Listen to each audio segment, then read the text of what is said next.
Bismillahirrahmanirrahim. Assalamualaikum warahmatullahi wabarakatuh.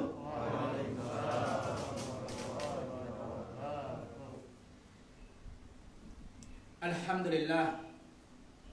Alhamdulillahi rabbil alamin.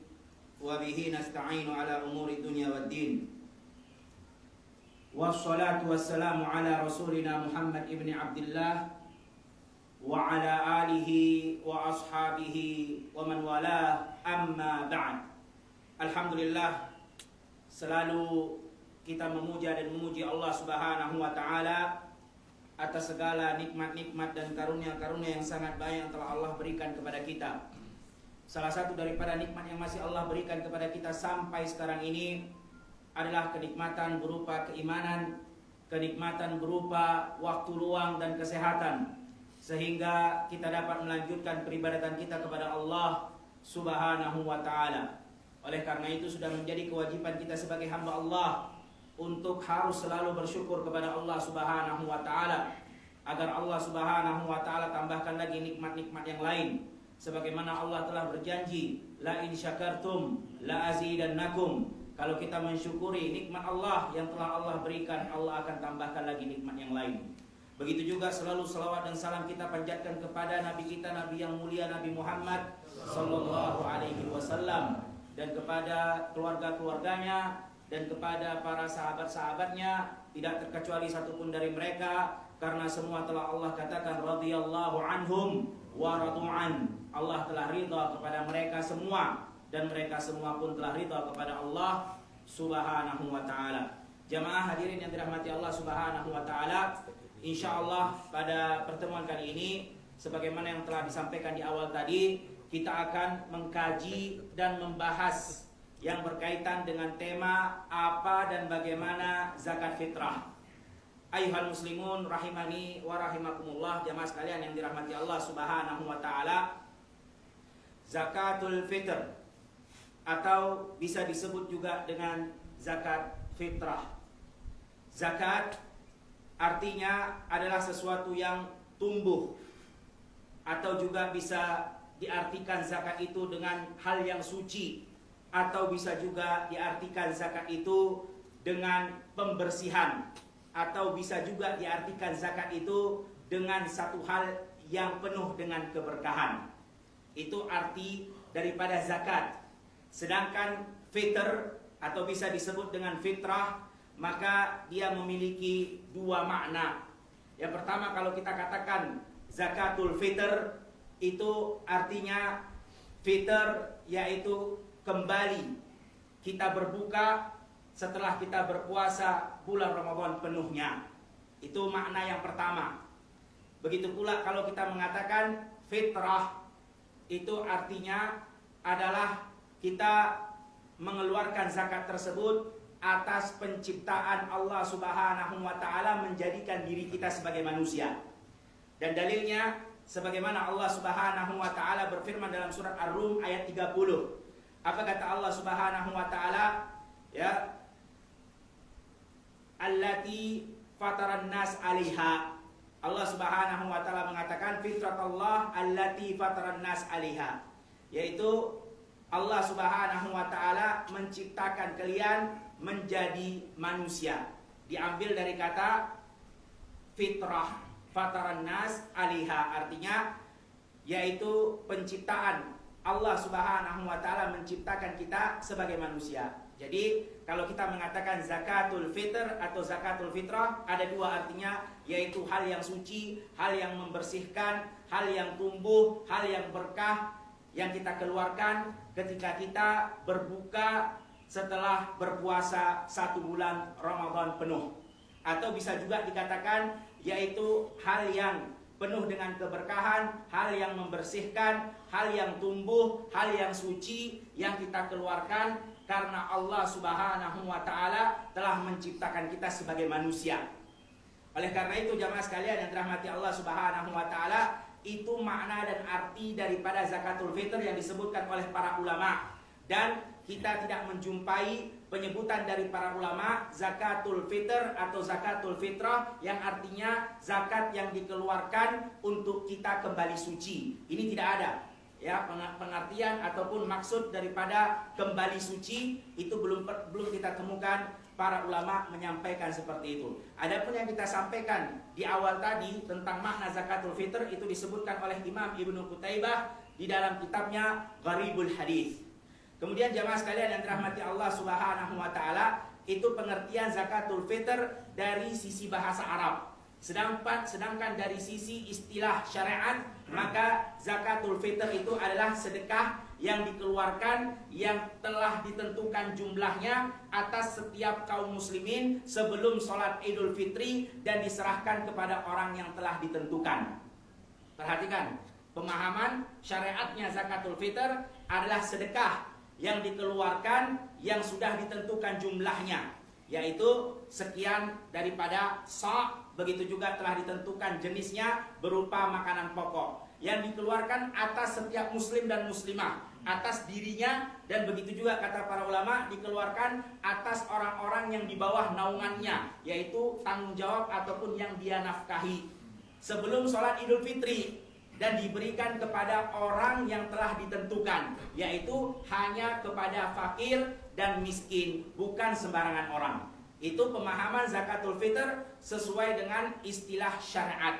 Kemudian ayuhal muslimun rahimani wa rahimakumullah, zakatul fitr dari pengertian syariat yang telah kita sampaikan di awal tadi, maka para ulama ijma', jumhur ulama mengatakan bahwasannya hukum zakat fitr adalah wajib atas setiap muslim dan muslimah, dan sesuai dengan dalil sebagaimana sabda Nabi Muhammad sallallahu alaihi wasallam yang diriwayatkan oleh Imam Bukhari dan Imam Muslim dari sahabat yang mulia Abdullah ibn Umar. Apa kata Rasulullah sallallahu alaihi wasallam? Farada Rasulullah sallallahu alaihi wasallam zakatul fitr min Ramadan. Nah, ini dalil menunjukkan bahwasannya zakat fitr adalah wajib atas setiap muslim dan muslimah, tidak peduli apakah dia sudah balik atau belum balik. Jadi patokan kewajiban zakat fitr untuk setiap muslim ataupun muslimah, tidak dilihat dia balik ataupun tidak balik. Ayuhal muslimun rahimani wa rahimakumullah. Kemudian syarat-syarat zakat fitr ada 3, yang mana terpenuhi salah satu 3 daripada syarat ini, maka wajib untuk dia mengeluarkan zakat fitr. Yang pertama, syarat pertama adalah dia haruslah seorang muslim atau muslimah.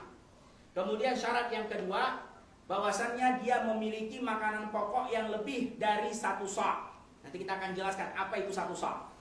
Ya, syarat kedua, dia memiliki makanan pokok yang lebih daripada 1 sa' di hari terakhir bulan Ramadan tersebut, yaitu sebelum matahari terbenam di waktu maghrib di hari terakhir Ramadan. Ini syarat kedua. Syarat yang ketiga, dia menjumpai hari terakhir bulan Ramadan, yaitu sebelum matahari terbenam ataupun waktu maghrib. Nah, ini 3 syarat. Yang pertama, muslim dan muslimah. Yang kedua, dia memiliki makanan pokok yang lebih daripada 1 sa' di hari terakhir Ramadan, artinya sebelum terbenam matahari, sebelum waktu maghrib. Kemudian yang ketiga, dia menjumpai hari itu, artinya dia hidup, bukan mati. Hidup, ya, dia menjumpai hari itu sebelum matahari terbenam, yaitu waktu maghrib. Sehingga kata para ulama, apabila ada orang yang wafat, yang mati, ya, atau ada anak yang lahir sebelum matahari terbenam, maka anak itu tetap dia wajib dikeluarkan zakat fitrahnya karena dia menjumpai hari terakhir bulan Ramadan. Begitu pula ketika ada anak yang dilahirkan setelah matahari terbenam, yaitu waktu maghrib, maka tidak wajib dikeluarkan zakat fitrahnya. Begitu pula apabila ada seseorang yang mati, yang wafat, dan dia wafatnya sebelum hari terakhir bulan Ramadan, artinya di pertengahan ataupun sebelum hari terakhir bulan Ramadan dia sudah wafat, tidak menjumpai saat mengeluarkan zakat fitr itu, maka dia pun tidak wajib dikeluarkan zakatnya. Walaupun ada para ulama yang mengambil fatwa atau nukilan daripada perkataannya Utsman bin Affan radhiyallahu anhu, bahwasannya untuk janin yang masih ada di perut yang belum lahir, dan dia menyaksikan hari terakhir bulan Ramadan, maka disunnahkan juga untuk dikeluarkan zakat fitrahnya, zakat fitrnya. Tapi ini sunnah, bukan wajib bagi janin yang masih ada di dalam perut, di dalam kandungan ibunya. Kemudian ayuhal muslimun rahimani wa rahimakumullah, hikmah kita mengeluarkan zakat fitr. Hikmah kita mengeluarkan zakat fitr ada 3. Yang pertama adalah untuk menghapus daripada kekurangan dan kesalahan ketika kita melakukan puasa bulan Ramadan. Dan yang kedua adalah untuk menjadikan makanan atau kebahagiaan bagi orang-orang yang miskin, yang fakir ketika datangnya Idul Fitri. Karena jangan sampai ada orang miskin atau orang fakir yang masih bersedih, yang masih nggak bisa makan. Padahal Idul Fitri adalah hari di mana di situ kaum muslimin berbahagia, makan dan minum. Kemudian hikmah yang ketiga, agar kita mendapatkan pahala. Dan ini ada dalilnya, sebagaimana disebutkan oleh Imam Abu Daud dan disahihkan oleh Syekh Albani, datang dari sahabat Abdullah ibnu Abbas. Apa kata Rasulullah SAW? Zakatul lisaim minal lagwi war rafath. Zakat fitr itu adalah untuk orang yang berpuasa agar dia terkurang daripada lagwi dan rafas yang dia kerjakan di bulan Ramadan. Lagwi itu adalah perbuatan yang sia-sia, rafas itu adalah perkataan yang sia-sia atau perkataan yang kotor, perkataan yang keji yang tidak diridhoi oleh Allah Subhanahu wa taala. Maka itu akan dihapus dan disempurnakan dengan seseorang itu mengeluarkan zakat fitr. Itu hikmah yang pertama, dalilnya sebagaimana yang diriwayatkan oleh Abu Daud dan disahihkan oleh Syekh Albani, datang dari sahabat yang mulia Abdullah ibnu Abbas. Kemudian apa kata Rasulullah SAW? Wa tu'matan lil masakin, dan untuk memberi makan kepada orang-orang fakir dan orang-orang miskin. Kemudian apa kata Rasulullah SAW? Wa man addaha qabla shalah fahiya zakatun makbulah. Siapa yang mengeluarkan sebelum sholat Aid, maka itulah zakat yang diterima oleh Allah Subhanahu wa taala. Di sini maksudnya apa kata para ulama? Artinya orang yang mengeluarkan zakat fitr sebelum sholat Aid, maka dia termasuk zakat yang diterima, artinya berpahala, diberikan oleh Allah Subhanahu wa taala berupa ganjaran pahala dari Allah Subhanahu wa taala. Nah, itu dalil menunjukkan bahwasannya salah satu daripada hikmah mengeluarkan zakat, walaupun banyak hikmahnya, tetapi yang tampak di dalam hadis yang sahih ada 3. Yang pertama, untuk menyempurnakan puasa orang yang berpuasa di bulan Ramadan daripada perbuatan-perbuatan keji, daripada ucapan-ucapan keji yang tidak bermanfaat. Kemudian untuk membahagiakan orang fakir miskin. Kemudian ketiga, untuk agar kita mendapatkan pahala yang lebih dari Allah Subhanahu wa ta'ala. Kemudian jamaah sekalian yang dirahmati Allah Subhanahu wa ta'ala, kapan sih kita mengeluarkan zakat fitr? Ya, maka kalau kita berbicara tentang waktu mengeluarkan zakat fitr, maka para ulama membaginya sesuai dengan dalil yang sahih menjadi 3 waktu untuk mengeluarkan zakat fitr. 3 waktu. Waktu yang pertama adalah waktu yang diperbolehkan, yaitu 1 hari atau 2 hari sebelum sholat Aid. Dan dalilnya ada, sebagaimana yang diriwayatkan oleh Imam Bukhari, datang dari sahabat yang mulia Abdullah ibnu Umar. Kata Abdullah ibnu Umar, kanu yu'tuna zakatal fitr qabla Aid biyaum aw yaumain. Kata Abdullah ibnu Umar, dulu para sahabat Nabi SAW di zaman Rasulullah SAW, mereka mengeluarkan zakat fitr mereka sebelum sholat Aid 1 hari atau 2 hari. Ini adalah waktu yang diperbolehkan. Boleh 1 hari, boleh 2 hari sebelum sholat Idul Fitr. Kemudian yang kedua, waktu yang diwajibkan, yaitu ketika matahari terbenam waktu maghrib di hari terakhir bulan Ramadan. Dan ini ada dalilnya juga, sebagaimana yang diriwayatkan oleh Abu Daud dan disahihkan oleh Syekhul Albani, datang dari sahabat yang mulia Abdullah ibnu Abbas. Apa kata Rasulullah SAW? Wa man addaha qabla shalah fahiya shadaqatun maqbulah. Wa man addaha ba'da shalah fahiya shadaqatun minas shadaqah. Ya. Apa kata Rasulullah SAW? Siapa yang mengeluarkan zakat fitr itu sebelum sholat, maka fahiya zakatun makbulah. Itulah zakat yang diterima oleh Allah Subhanahu wa ta'ala. Artinya di waktu terakhir bulan Ramadan sebelum sholat. Dan siapa yang mengeluarkannya setelah sholat Id, maka dia termasuk daripada sedekah-sedekah yang biasa, sedekah yang sama seperti sedekah-sedekah di hari-hari biasa, bukan termasuk daripada zakat fitr. Kemudian waktu yang ketiga adalah waktu yang sangat dianjurkan, yaitu kapan? Sebelum sholat Idul Fitri. Kalau tadi kan setelah maghrib di hari terakhir bulan Ramadan, itu waktu yang diwajibkan. Kalau yang ketiga sangat dianjurkan. Sangat dianjurkan. Bahkan ini adalah waktu yang paling afdol, yang paling tepat dan utama, yaitu sebelum sholat Idul Fitr. Dan ini ada dalilnya, sebagaimana yang diriwayatkan oleh Imam Bukhari dan Imam Muslim, datang dari sahabat yang mulia Abdullah ibn Umar. Jadi memang kalau kita bercerita tentang zakat fitr, memang hadisnya ya kembalinya kepada Abdullah ibn Umar atau Abdullah ibn Abbas, itu saja tentang zakat fitr. Nah, waktu yang dianjurkan tadi kita bilang sebelum sholat Idul Fitri, itu dalilnya yaitu riwayat Imam Bukhari dan Muslim dari sahabat yang mulia Abdullah ibn Umar. Apa kata Abdullah ibn Umar? Amarana Rasulullah sallallahu alaihi wasallam bi zakatil fitr an tu'addaha qabla khurujin nas ila shalah.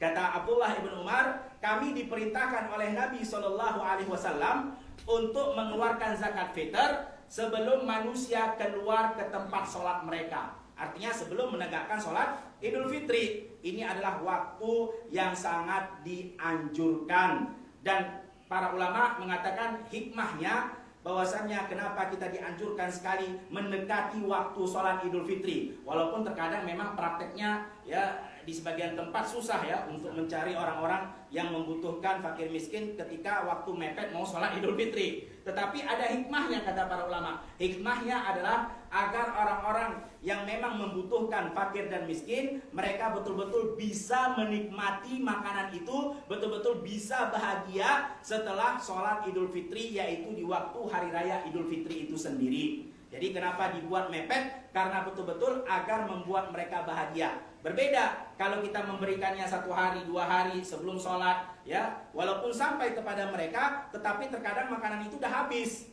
Ya, ketika tiba waktu hari raya Idul Fitri sudah tidak ada makanan lagi. Yang tadinya tujuan zakat fitr adalah untuk membahagiakan, untuk memberi makan agar mereka bisa bahagia juga ikut makan dan minum di hari Idul Fitri. Karena kita sudah memberikannya di awal 1 hari atau 2 hari sebelum sholat Idul Fitri, sehingga makanan itu sudah digunakan, sudah dimakan, dan tiba hari hanya mereka justru tidak punya makanan. Itu kata para ulama hikmah kenapa sangat diafdolkan, sangat dianjurkan untuk mengeluarkan zakat fitr sebelum sholat Idul Fitr.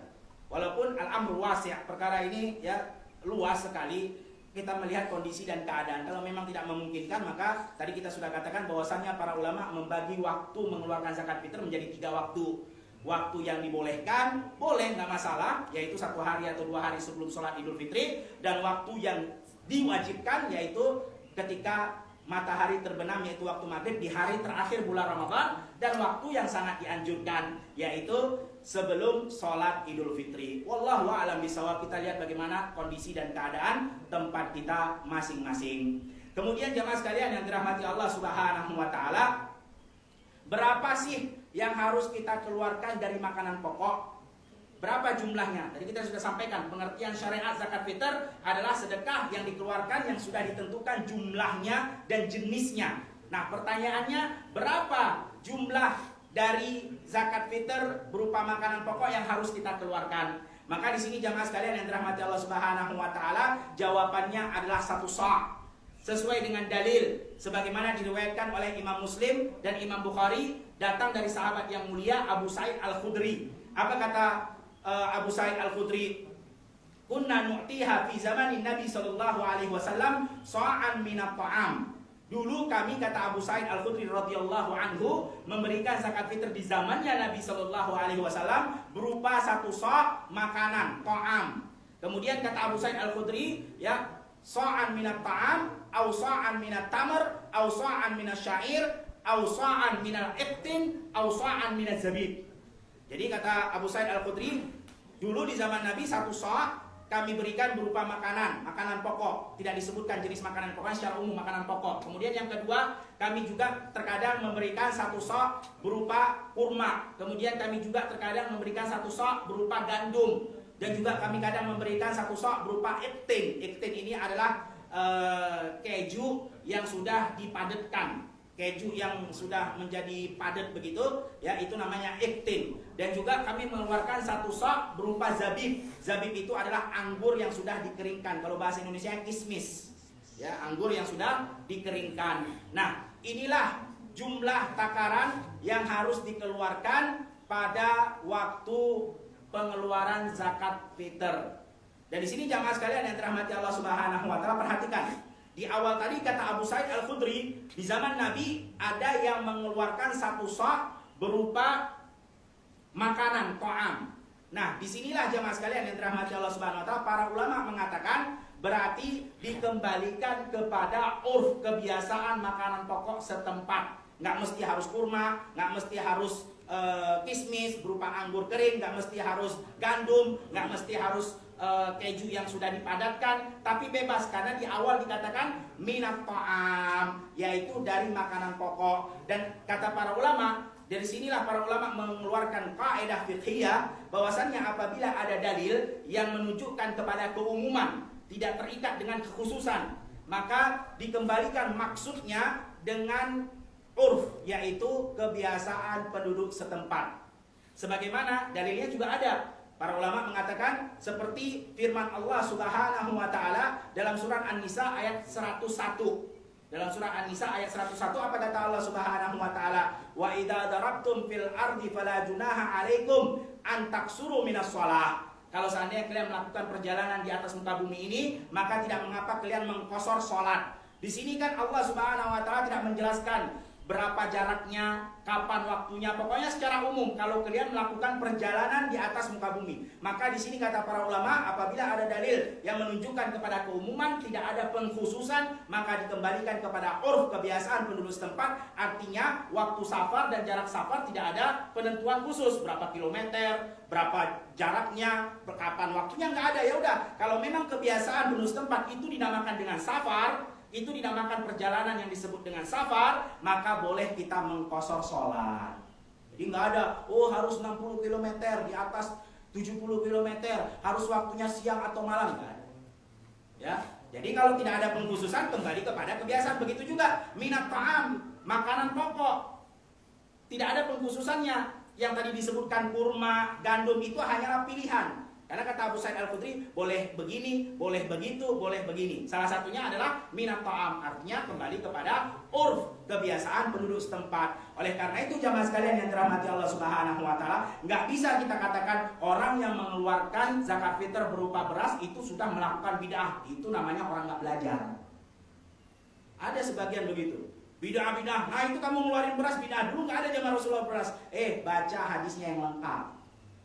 Sudah disebutkan minat ta'am, artinya umum. Kalau umum itu tidak ada pengkhususan, maka dikembalikan kepada urf setempat, penduduk setempat. Sesuai, kalau di Indonesia beras ya beras, kalau di Arab waktu itu adalah kurma ya kurma. Kalau memang waktu itu ada satu tempat yang memang dia memakan keju yang sudah dipadatkan, ya keju yang sudah dipadatkan. Begitu jamaah sekalian yang dirahmati Allah Subhanahu wa taala. Maka yang kita keluarkan adalah satu sa' daripada makanan pokok sesuai dengan urf penduduk setempat.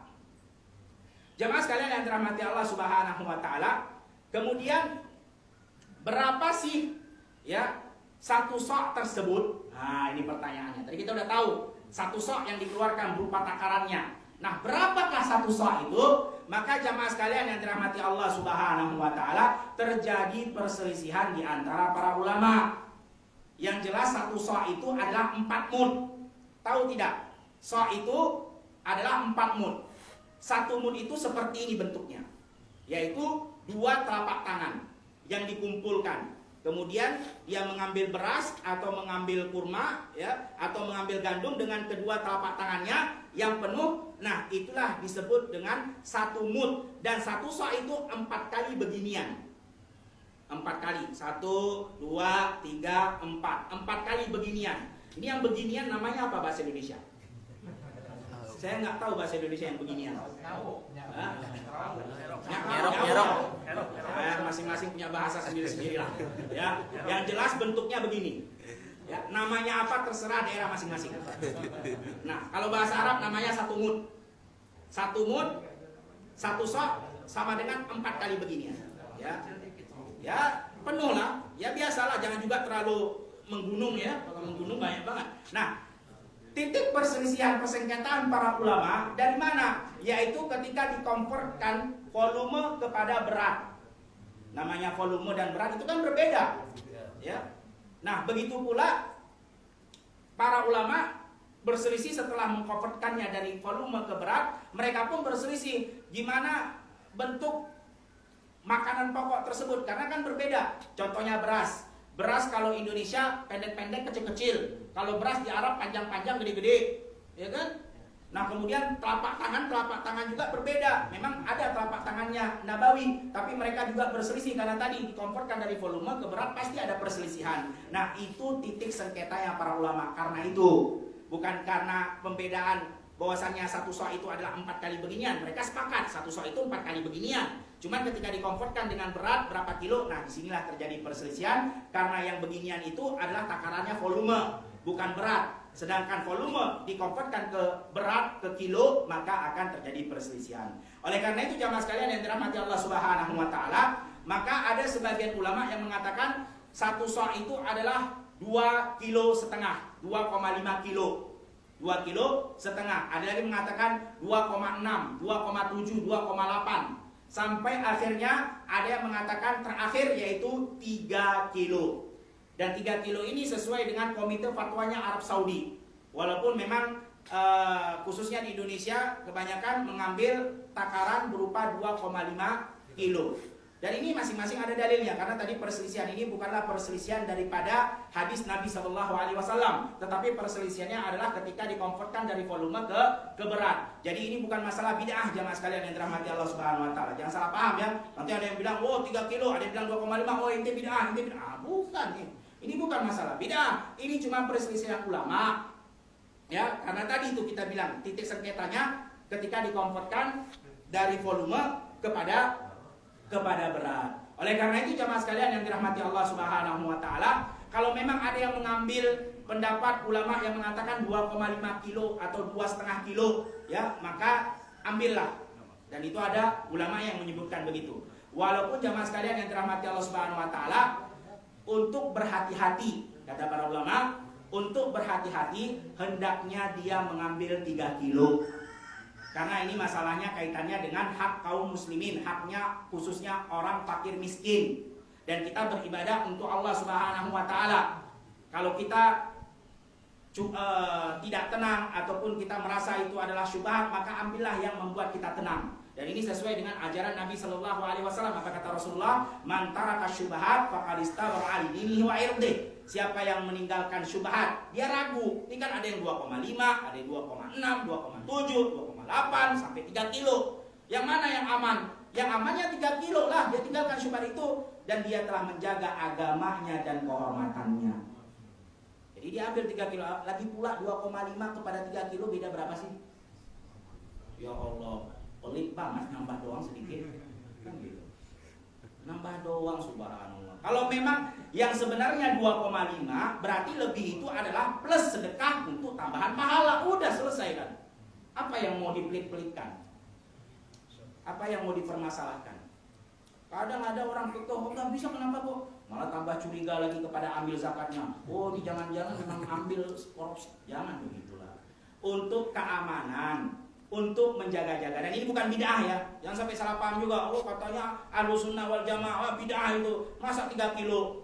Para ulama bilang 2 kilo. Itu perselisihan karena tadi kita bilang bukan masalah bid'ahnya, masalah perselisihan ketika dikonvert dari volume kepada berat. Ya sudah. Kalau memang pengen kekeh ngambil 2,5, ya ambillah 2,5. Tapi kita beribadah untuk Allah jemaah. Kita pengen cari aman dan nyaman, selamat. Dunia aja kita nggak mau resiko, apalagi akhirat.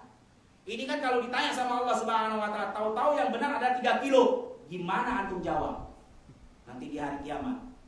Tapi kalau seandainya antum keluarkan 3 kilo, ternyata yang benar adalah 2,5, antum tetap aman. Kan sisanya plus berarti. Kalau plus sedekah makin bagus, makin oke.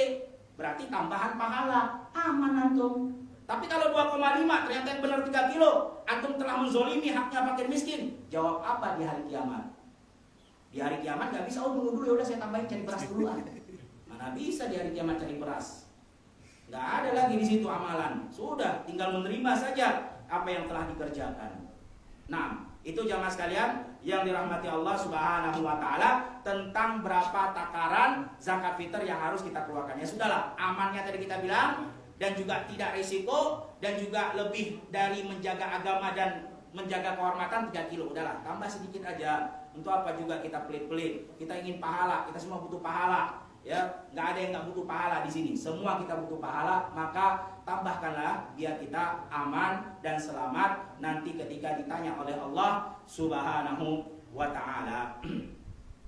Kemudian jemaah sekalian yang dirahmati Allah Subhanahu wa taala, itu tentang takaran, ya, tentang takaran berapa yang harus kita keluarkan daripada zakat fitr.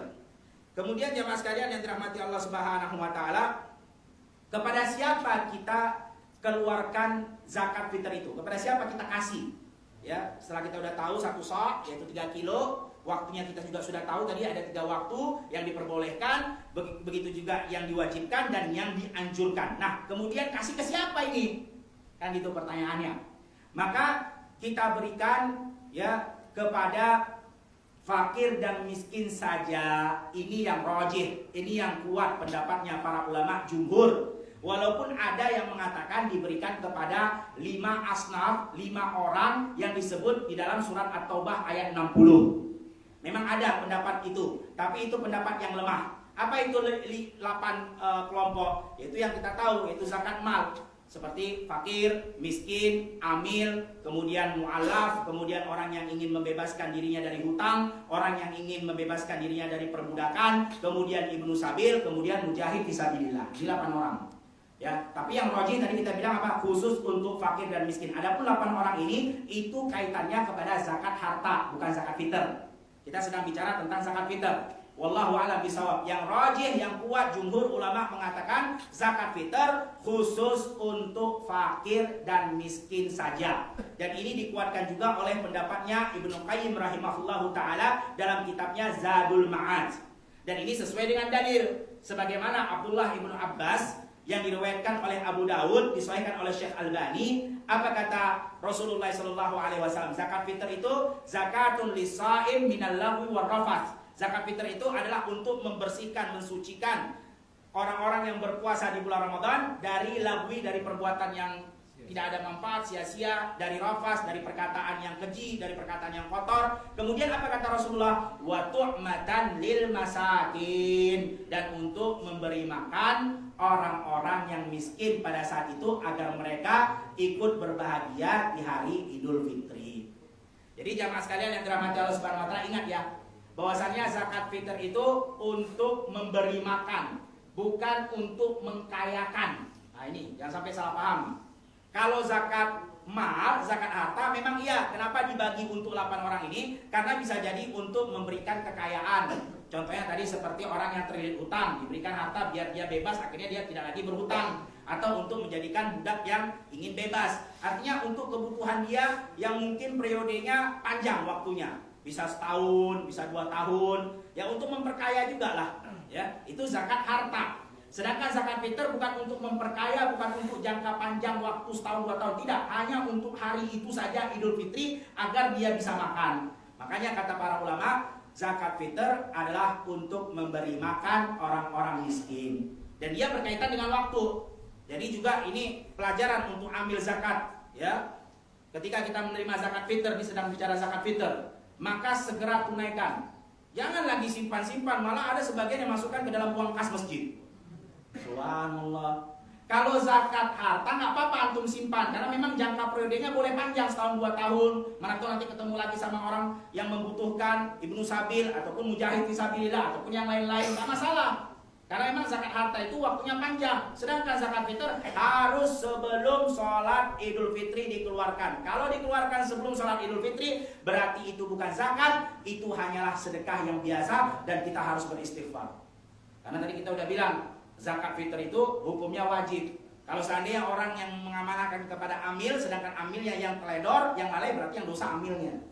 Orang yang menitipkan dia sudah menitipkan, dan amil sudah tahu bahwasannya dikeluarkan itu sebelum sholat Idul Fitri. Ini kepada siapa kita berikan zakat fitr.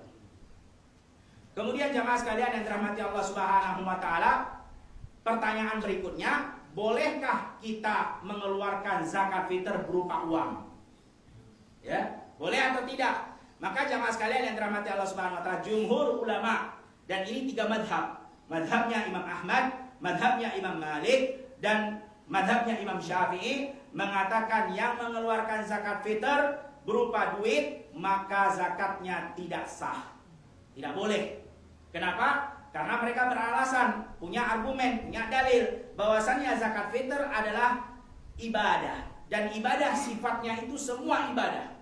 Sifatnya cuma satu, yaitu tauqifi. Tauqifi itu adalah berhenti atas apa yang diajarkan dan dicontohkan oleh Nabi Muhammad Sallallahu Alaihi Wasallam. Itu arti tauqifi. Dan sifat tauqifi untuk seluruh ibadah. Dan zakat fitr termasuk bagian daripada ibadah. Tidak ada contohnya dari Nabi. Nabi Sallallahu Alaihi Wasallam mengeluarkan berupa duit. Padahal zaman Nabi udah ada duit. Udah ada namanya dinar dan dirham. Gampang bagi mereka kalau pengen mengeluarkan dinar dan dirham, tapi tidak ada contohnya. Maka kita pun tidak boleh mengeluarkan duit. Yang dikeluarkan adalah sesuai dengan contoh berupa makanan pokok. Ini tentang ya mengeluarkan zakat fitr berupa duit, dan ini jumhur ulama. Kecuali memang ada mazhab Abu Hanifah yang mengatakan boleh dikeluarkannya zakat fitr berupa duit. Ya, ini mazhabnya Abu Hanifah. Jemaah sekalian yang dirahmati Allah Subhanahu wa taala, maka jalan tengahnya sesuai dengan apa yang difatwakan oleh Syekhul Islam Ibnu Taimiyah di dalam Majmu' Fatwanya, yaitu bolehnya mengeluarkan zakat fitr berupa duit, berupa uang, apabila memang keadaannya tidak memungkinkan untuk mengeluarkan makanan pokok. Contohnya, seperti satu daerah, satu tempat, mungkin semua sudah memiliki makanan pokok, semua udah penuh beras mereka di rumah masing-masing. Orang miskin juga udah berlebih beras mereka. Maka pada saat itu boleh kalau kondisinya seperti itu kita keluarkan berupa uang. Atau contohnya tidak mungkin kita ya mengirim berupa makanan pokok karena jaraknya jauh ataupun karena tidak adanya fasilitas dan lain-lain, contohnya terdesak, waktunya memang darurat, maka boleh juga kata Syekhul Islam Ibnu Taimiyah di dalam Majmu' Fatwanya kita mengeluarkan berupa uang. Tapi jamaah ingat, untuk berhati-hati dan untuk amannya lebih baik antum keluarkan berupa makanan pokok aja dah. Itu lebih aman dah. Ya. Dan memang kondisi tadi kita bilang nggak setiap saat kondisinya seperti itu, kan kondisi pengecualian tertentu. Masa ada seperti itu kondisi yang betul-betul sampai orang semuanya punya makanan pokok di rumah masing-masing, kan ini nggak memungkinkan juga. Jadi untuk lebih menjaga, maka tetap kita keluarkan berupa makanan pokok. Kecuali jamaah sekalian yang dirahmati Allah Subhanahu wa taala, ada pembahasan para ulama. Kalau kita mewakilkan amil zakat contohnya untuk membelikan beras ataupun makanan pokok. Nah, ini tidak mengapa. Jadi ingat ya, ini tadi kita sampaikan apa? Mewakilkan, mentaukilkan kalau dalam bahasa Arab, amil zakat untuk membeli beras, bukan dia memberikan duit, ini zakat saya. Nah, beda kan? Antum lihat nih, kalau anak bilang ke amil zakat, ini duit adalah zakat fitr saya. Berbeda dengan kalau kita ambil duit, wahai saudaraku, karena dia ambil zakat, saya wakilkan engkau untuk membelikan duit ini berupa makanan pokok. Beda kan? Akarnya di awal beda. Nah, yang pertama tadi ini duit saya, zakat fitr saya, itu nggak boleh. Itu yang dilarang oleh para ulama, bahkan dikatakan nggak sah zakat fitrnya. Dengan kalau dia mengatakan, minta tolong, saya mewakilkan kamu untuk membelikan duit saya ini ke makanan pokok. Nah, kalau ini boleh, ya, berbeda, jangan sampai salah paham. Nah, kemudian jamaah sekalian yang dirahmati Allah Subhanahu wa taala, kalaupun amil zakat ingin mempermudah lagi, karena ada sebagian masjid seperti itu. mereka ingin mempermudah jamaahnya untuk menunaikan zakat fitr. Akhirnya mereka memiliki beras sendiri, jadi dari pihak ambil zakat memang punya beras, ya. Ya udah, daripada repot-repot kita beli, mana tahu nanti nggak dapat barang, kita udah stok dulu berasnya, kemudian nanti tinggal kita jual aja ke jamaah yang ingin menunaikan zakat fitr. Maka ini juga tidak mengapa. Tapi ingat, jual belinya jangan di dalam masjid. Hati-hati, didoakan sama Rasulullah kebinasaan dan kerugian. Kalau mau jual beli, no, di luar tuh. Itu udah ada posko takjil tuh. Posko takjil saya kaget tadi, Masya Allah, saya kira ada orang nikahan. Makanya saya jangan-jangan kajian batal nih. Nikahan bulan Ramadan, subhanallah. Alhamdulillah ada tulisan posko takjil, alhamdulillah. Jadi kajian insya Allah. Nah jamaah, begitu, nggak masalah. Tapi ingat, dibedakan ya akadnya. Orang pengen beli, ya kan, dengan orang yang mewakilkan, dengan orang yang tadi memberikan berupa duit, kan beda. Kalau dia nih duit zakat fitr saya, udah. Nah itu nggak boleh duit. Tapi kalau dia bilang ini uang, tolong dong, saya amanahkan, belikan sembako atau belikan makanan pokok begitu. Nah itu nggak mengapa. Atau boleh juga tadi ada beras nggak, saya pengen beli, daripada saya capek ke toko, capek ke pasar, karena nggak semua orang punya waktu untuk pergi ke pasar kan begitu. Ya udah, punya ambil zakat, tapi jangan akadnya di dalam masjid sono, di luar. Ya. Nah yang jadi kesalahan, banyak kesalahan ambil zakat, yaitu mereka menjadikan transaksi jual beli di dalam masjid. Nah ini nggak boleh. Ya, janganlah. Habis kita didoakan sama Rasulullah kehancuran dan kerugian kan gitu. Nggak masalah sih kalau memang dia pengen jual beli dengan niat tadi, memang mendapatkan untung, kemudian yang kedua untuk memudahkan orang, nggak masalah. Tapi ingat tempatnya jangan di masjid, itu aja. Ya, jemaah sekalian yang dirahmati Allah Subhanahu wa Ta'ala. Kemudian pertanyaan berikutnya, setelah kita mengetahui ya berupa duit tidak boleh diberikan berupa zakat fitr, kemudian pertanyaan berikutnya, di mana seharusnya kita mengeluarkan zakat fitr itu? Ya, di mana seharusnya? Maka jawabannya adalah di mana tempat kita berdomisili, di mana tempat kita sering tinggal. Walaupun terkadang mungkin kerjaannya sering keluar negeri, ke sono ke sini, paling cuman di Bogor cuman sehari, 2 hari, 3 hari, tapi tetap dilihat di mana dia kembali untuk tinggal. Bahkan kata para ulama mengatakan di mana istrinya bertempat tinggal. Kalaupun nah dibilang di mana seringnya dia bertempat tinggal, berarti ya sudah, dia keluarkan zakat istrinya yang 1 dan yang 2 sesuai dengan tempat masing-masing kan begitu. Ya, kalau istrinya 3, 4 lebih lagi gimana? Subhanallah, ini pembahasan poligami nanti. Bukan pembahasan zakat kita, udah keluar dari pembahasan. Nah, itu dia jemaah sekalian yang dirahmati Allah Subhanahu wa Ta'ala. Maka kita keluarkan sesuai dengan di mana kita berdomisili atau di mana kita sering tinggalnya. Walaupun kata para ulama boleh dipindahkan kepada tempat yang lain selain daripada tempat kita berdomisili.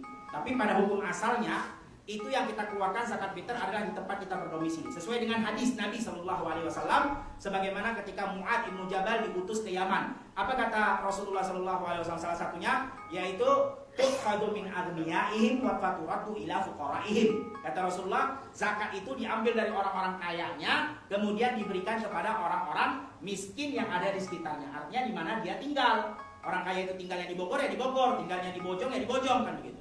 Ya. Tapi kalau seandainya kata para ulama tempat itu memang sudah penuh dengan zakat fitr, semuanya sudah dapat dan masih banyak berlebih zakat fitr, maka boleh dipindahkan kepada tempat yang memang belum tersalurkan zakat fitr atau tempat yang memang masih sangat membutuhkan. Nah ini jemaah sekalian yang dirahmati Allah Subhanahu wa Ta'ala. Mungkin itu yang bisa kita sampaikan tentang pembahasan zakat fitr karena sudah waktunya syuruh juga. Mungkin itu saja yang bisa kita sampaikan pada majelis kali ini. Kita tutup dengan membaca doa kafaratul majelis. Subhanakallahumma wa bihamdika asyhadu an la ilaha illa anta astaghfiruka wa atubu ilaik. Assalamualaikum warahmatullahi wabarakatuh.